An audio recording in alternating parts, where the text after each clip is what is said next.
Mario and Luigi are the most iconic brothers of all time. The brothers have loads of adventures, both on their own and together. The Mario and Luigi games are some of the most beloved RPGs Nintendo has ever made. These games are loved by fans all over the world, but were these games really that good, or is it just nostalgia keeping them alive? It all started in 2003 with the release of Mario and Luigi Superstar Saga, which released in North America on November 17th, 2003, Japan and Europe on November 21st, 2003, and Australia on November 28th, 2003. Superstar Saga was the first Mario RPG game ever released on a mobile console, and had Mario and Luigi team up to recover Peach's stolen voice from the evil Cackleta and her henchman Fawful. Peach's words have been replaced by an explosive vocabulary. While Bowser was on his way to kidnap Peach, he realizes that Peach might destroy his castle if he tries, so he stops trying to kidnap her and agrees to help Mario save her voice. As Mario and Luigi explore the Bean Kingdom, they meet wild characters and battle Cackleta's forces. They eventually learn they're going to use Peach's stolen voice to awaken the powerful Bean Star, which grants wishes. I wish for a new Mario and Luigi game.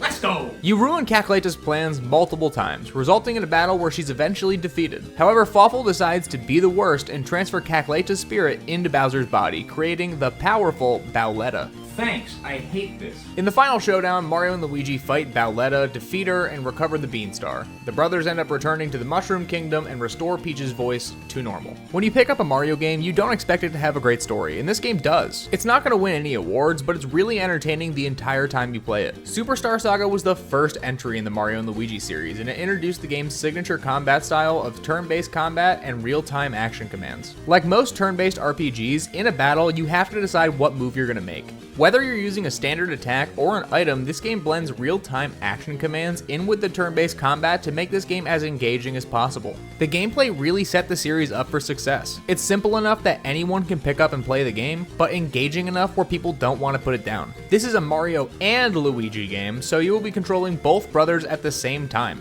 Both brothers move independently depending on what button you press. This gives you the ability to dodge incoming attacks really easy if you know what to look for. Beyond the gameplay, Superstar Saga also had a distinct art style that highlights the beauty of the Mario and Luigi world. The sprites are animated wonderfully and show so much detail. In my opinion, this is one of the best looking games on the Game Boy Advance. The brothers move so dynamically and have so much personality, along with every other character in the series. The enemies have great animations that show you what brother they're going to target, but also make them feel alive. Along with the art style, the writing and humor are great in this series. The dynamic between Mario and Luigi is great. I found myself laughing far more than I thought I would at this game. Other characters in the story too, like Fawful, made for memorable and entertaining adventures throughout the game. This is the first title in the series, so it has some issues, but nothing that glaring. This game had a lot of content just for the sake of content. They had a lot of fetch quests in this game that had a lot of backtracking in order to complete them. I love exploring the world, but going through the same place 74 times is not that fun. This is the first title in the series, but having unskippable tutorials in any game should be punishable by the electric chair.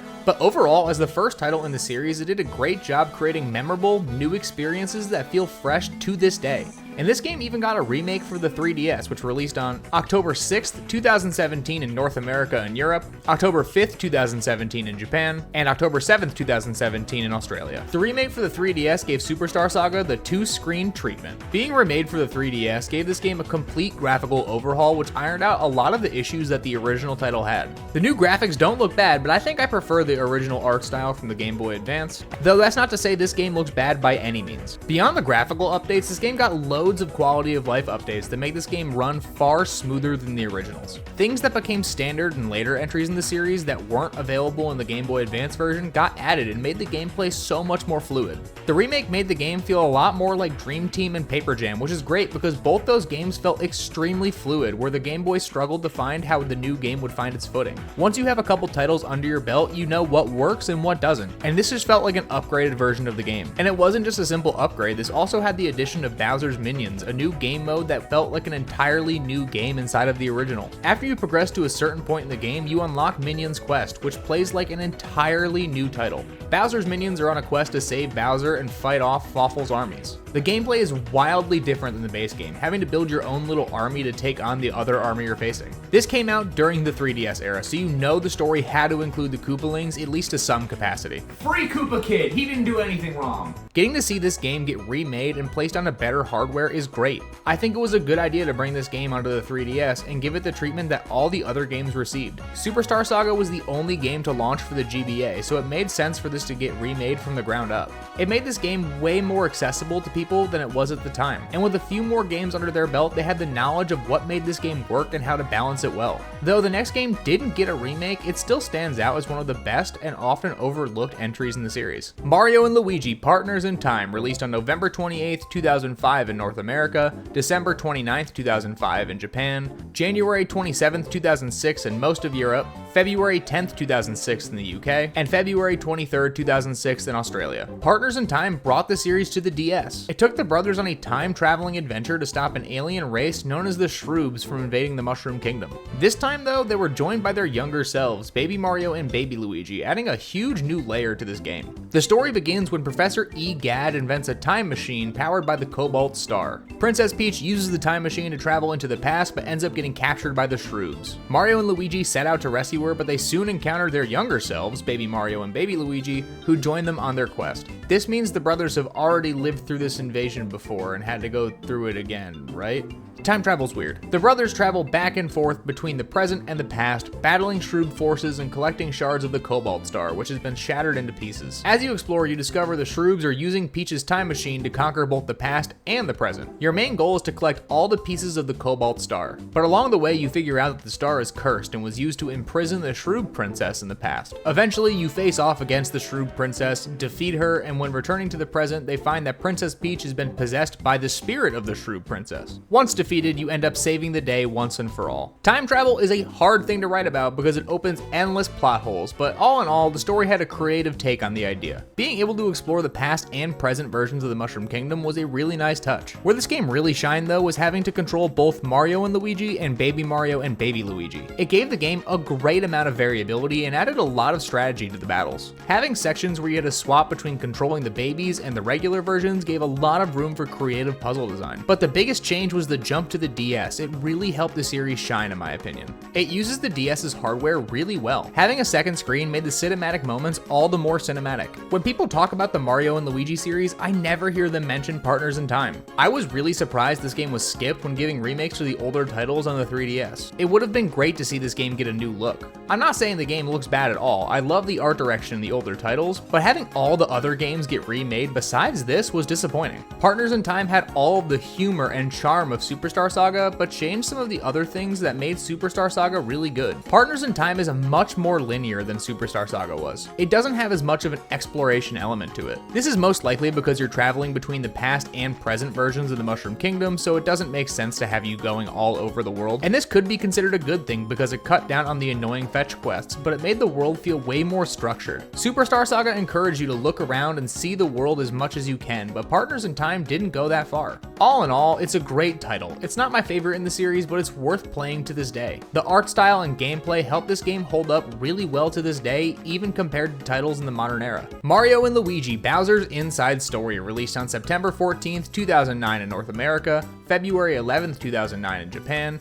October 19th, 2009 in Europe, and October 22nd, 2009 in Australia. Bowser's Inside Story had Mario and Luigi get sucked into Bowser's body, offering a unique gameplay experience. In this title, you play as both Mario and Luigi and Bowser in the overworld. Being able to control both the Mario brothers and Bowser was an interesting idea. Having a Mario game where you go inside of Bowser's body and explore is something that's so weird only this series could pull it off, and to do it this well is insane. When you think of the Mario and Luigi series, people often say this is the best title. Bowser's Inside Story had all of the charm and humor the other titles did, but still felt like a fresh experience altogether. The story starts out with a mysterious illness spreading around the Mushroom Kingdom called Blorbs, where it would have all of the toads swell up to enormous sizes. Oh, he is thick! Peach calls a meeting to figure out what to do, but during the meeting, Bowser crashes it and sucks everybody, including Mario, Peach, and Luigi, inside of his own body. Remember Fawful from Superstar Saga? Yeah, well, he tricked Bowser into eating a poisonous mushroom which turned him into a giant Dyson ball vacuum. Inside Bowser's body, Mario and Luigi have to explore various regions to help him from the inside. Bowser has no idea the Mario brothers are inside his body, so he goes on his own quest to reclaim his castle from Fawful, who's taking control of it. Fawful plans to use the Dark Star, a powerful powerful ancient artifact to gain unlimited power. I swear every single game in this series has some sort of rock that has magic powers.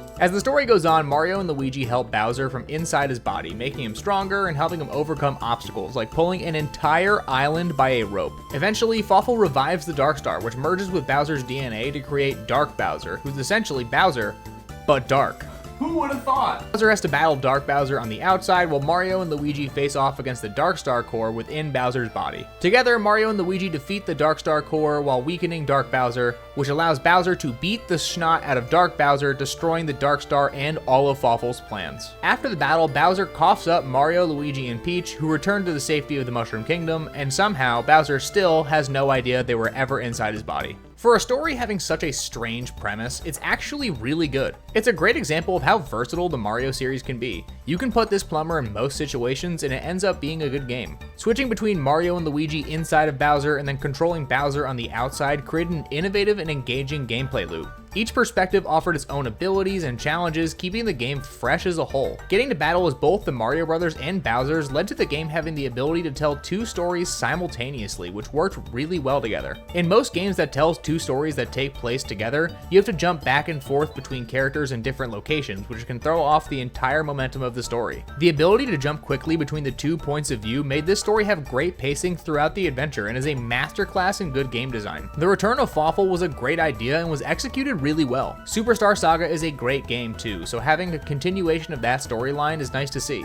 The game kept all of the humor, creativity, and depth of the characters from the other titles and did a great job offering a new experience that kept the charm of the other titles. Bowser's role as a playable character added a great new dimension to the story and the gameplay. Having him play mostly the same as Mario and Luigi, but have more of a brute strength approach was a nice change. He played similar enough where he still retained the same signature gameplay feeling we got in the other titles, but different enough that playing as Bowser felt like an entirely new experience. The combat system really found its flow with this game. Bowser's inside story had tight controls, satisfying bros attacks, and engaging battles that made excellent use of both the touchscreen and the microphone. This game did have some problems though. In certain sections there was an overuse of gimmicks like the touchscreen for minigames or microphone-based sequences and almost disrupted the flow of the game. I said almost because these parts were fine, but any game where I have to use the microphone, I really don't like. I find it annoying that I have to get loud to make something happen regardless of the game. And it really throws off playing on the go, because if you're trying to do a section like this in public, good luck catching me screaming into my DS. Luckily, all of that got removed in the remake of this game, which came out for the 3DS, which released on January 11th, 2019 in North America, December 27th, 2018 in Japan, January 25th, 2019 in Europe, and January 26th, 2019 in Australia. Just like Superstar Saga, the remake had quality of life improvements that were seen in later titles. The game keeps the same story, but feels more like a modern game for better or for worse. Beyond the complete graphical overhaul this game received, it also got a load of gameplay changes that make this game feel a lot more crisp than the original. I could go on for days with everything that got changed in this title, but overall, the updated version rebalanced things that were not balanced in the DS version and made a graphical and audio changes to the game. The art style is the most obvious change. I don't think this game looks bad at all, however, it doesn't look as good as the DS version does to me. The DS version had so much more charm, and on the 3DS, the changes made everything seem so much more bland. Everything blends into the environment way more than it did on the DS. And the animations just don't look as fluid as they did in the older titles. Maybe it's nostalgia talking, but I don't think this game looks as good as it should. That's not to say it looks bad though, this game still does look great. The remake also added the new story Bowser Jr.'s Journey, which was a good addition. Similar to Superstar Saga's Minions mode, this has Bowser Jr. trying to prove his worth to all of the minions that are under his father's control. With Bowser being gone dealing with having Mario and Luigi inside of him, it's up to Bowser Jr. to deal with the spreading illness that has begun to take over the kingdom. This is a journey where Bowser Jr. learns the importance of leadership and responsibility, but more importantly, he gets to make his father's minions beat the snot out of each other. He has to deal with the rebellious group of troops known as the BFFs, or the Best Fitness Friends, who trick him into thinking they're working with him just to set him up to fail. This really has nothing to do with the main story beyond taking place during it, but it was a nice addition to the game. Adding additional content to a remake is a really good idea, and I'm glad Nintendo started to do this more and more as time's gone on. It's great for fans who have never played the original because it gives them the original and something new, and it gives people who have played the original something extra to try. Superstar Saga and Bowser's Inside Story got ground up remakes, and it's a shame that Partners in Time didn't get the same love. The jump to the 3DS was still great for the series. Even though it didn't have the same art style, it still had all of the fun and charm the series had from the beginning. Mario and Luigi Dream Team released on August 11th, 2013 in North America, July 18th, 2013 in Japan, July 12th, 2013 in Europe, and July 13th, 2013 in Australia. Dream Team was the first game in the series to go to the 3DS. The story revolves around Luigi's ability to manipulate the dream world, where Mario explores dreamscapes to save Peach from the evil Bat King Phantasma. The story begins with Mario, Luigi, Peach, and Toadsworth being invited to Pillow Island. I know it might not be pronounced that way, but that's how I've always said it. Shortly after their arrival, Peach is kidnapped and taken to the dream world by Phantasma. Phantasma's goal is to use the island's power for his own nefarious purposes. The island is home to the Pillow people, who were once turned into stone pillars by Phantasma. Luigi, using his special dream points scattered across the island, discovers that he can fall asleep on these pillows to enter the dream world. In the dream world, Luigi's dreams manifest as Dreamy Luigi. No, not this. But I wish it was. Dreamy Luigi teams up with Mario to rescue the pillows and ultimately save Peach. As Mario and Dreamy Luigi explore the dream world, they unlock different abilities that allow them to manipulate the environment and defeat enemies in really fun ways. Meanwhile, in the real world, the brothers face off against Phantasma and his minions, uncovering his plan to merge the real world and dream world together using the Dreamstone. Yep, another rock. It's a powerful artifact that grants wishes. Have we seen this before? Phantasma eventually teams up with Bowser, who wants to use the Dreamstone to conquer the Mushroom Kingdom. The story ends up with a climactic battle with Mario, Luigi, and Dreamy Luigi all working together to stop Phantasma and Bowser. The brothers defeat Phantasma in the Dream World, and then face Bowser, who absorbed the Dreamstone's power in a final climactic showdown. The game came out in 2013, which is the year of Luigi, which gave Luigi a bunch of his own adventures that were released. This game is included in that list to a point because even though this was not a standalone Luigi title, it had Luigi at this focal point of the story. Having Luigi navigate the dream world led to loads of different opportunities for him to shine, and it really made him stand out as the main character in this game. Dream Team had big shoes to fill coming after Bowser's Inside Story for the DS, and I think it did a really good job. The dream sequences provided a great twist on gameplay, with Mario gaining new abilities and facing surreal challenges inside Luigi's dreams. This being a dream world allowed for imaginative level design and unique puzzles. They learned a lot from Bowser's Inside Story of how they can make these games wacky but still retain all of the charm the Mario RPG games are known for. With this being the first game on the 3DS, it offered the first look at what the new graphics for the series would be, and even though they don't have as much charm as the original graphics, they look far from bad. With being on the 3DS though, this game had the ability to go into 3D, and this game made some of the best use of the 3DS's 3D capabilities and were praised for making dream sequences, in particular, super visually appealing. I never really used the 3DS's 3D option, but even I couldn't help myself from doing that from time to time. This game was a solid entry in the series, and just like Partners in Time, I feel like it's overlooked. It did have its issues with pacing, which led to the game feeling a little bit longer than it needed to be. Some sections feel like it's padded out with fluff, giving it more content for the sake of content, and despite the introduction of new mechanics, the pacing made it so the combat felt repetitive over time. Especially in the real world sections of the game, it just felt like it was really slow. But it added so many new things like Luiginary attacks, which were powerful moves that utilized Luigi's dream powers and involved really fun touchscreen segments. It had a fresh layer to the combat system, and it was really fun overall. This game was great, but again, it started to feel stale in later parts of the game where there were pacing issues. But if you like any of the games in this series, there's no reason you wouldn't like this one too. The pacing is really only a minor problem, and having more game is never really an issue. I just wish they cut out some of the fluff and replaced it with more engaging content. Mario & Luigi Paper Jam released on January 22nd, 2016 in North America, December 3rd, 2015 in Japan, December 4th, 2015 in Europe, and December 10th, 2015 in Australia. Paper Jam was a crossover between the Mario & Luigi series and the Paper Mario series, the two most beloved Mario RPG series of all time, so this game had to be a hit, right?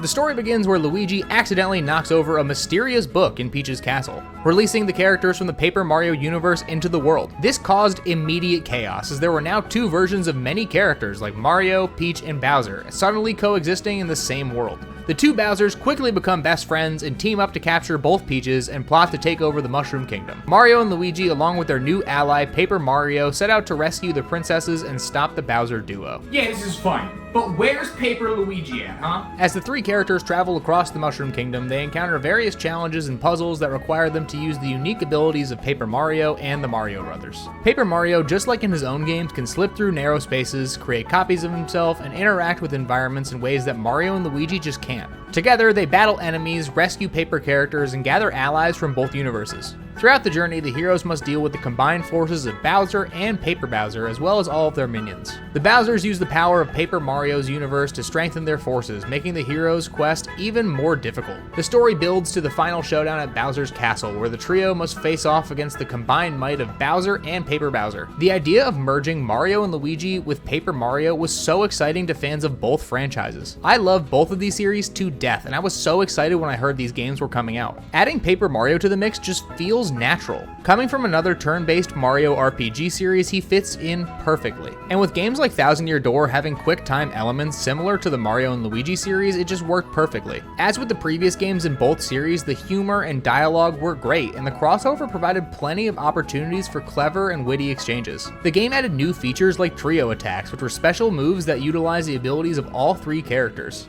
Out of all of the Mario and Luigi games, this game had the best gameplay in my opinion. The gameplay felt as crisp as ever with more strategic and tactical elements than any other game in the series. But if this game has great gameplay and combines two of the most fan-favorite Mario RPG series, then how is this game looked at as one of the worst games in the series? Where this game really struggles is the lackluster story. There is a staggering lack of any returning characters from the Mario and Luigi games in this one. Even Toadsworth is not in this game. And it's really a shame that they didn't add more depth and story to this game. It has the typical Mario Bros story where you have to save Peach, but it doesn't do anything to expand on that. For a game to be a story-driven, turn-based RPG, you need a story. This game gets the most hate out of any of the games, and I can understand why to a certain point. When you have two great game series come together, the expectations are high for fans of both. And if the game's not great for both sets of fans, then it's going to be an overall letdown. So were the Mario and Luigi games really that good? Absolutely. These games left a significant mark on every RPG series Nintendo makes.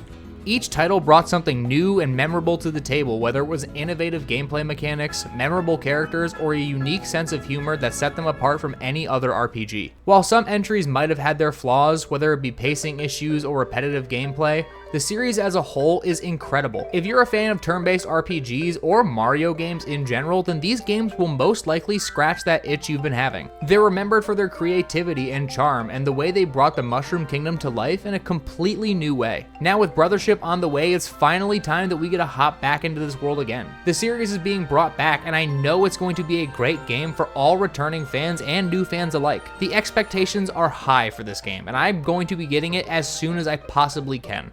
What do you think about the Mario and Luigi games? Let me know in the comments, and as always, thank you for watching. I hope that you and your family have an incredible rest of your day, and if you liked anything that you saw here, please consider subscribing.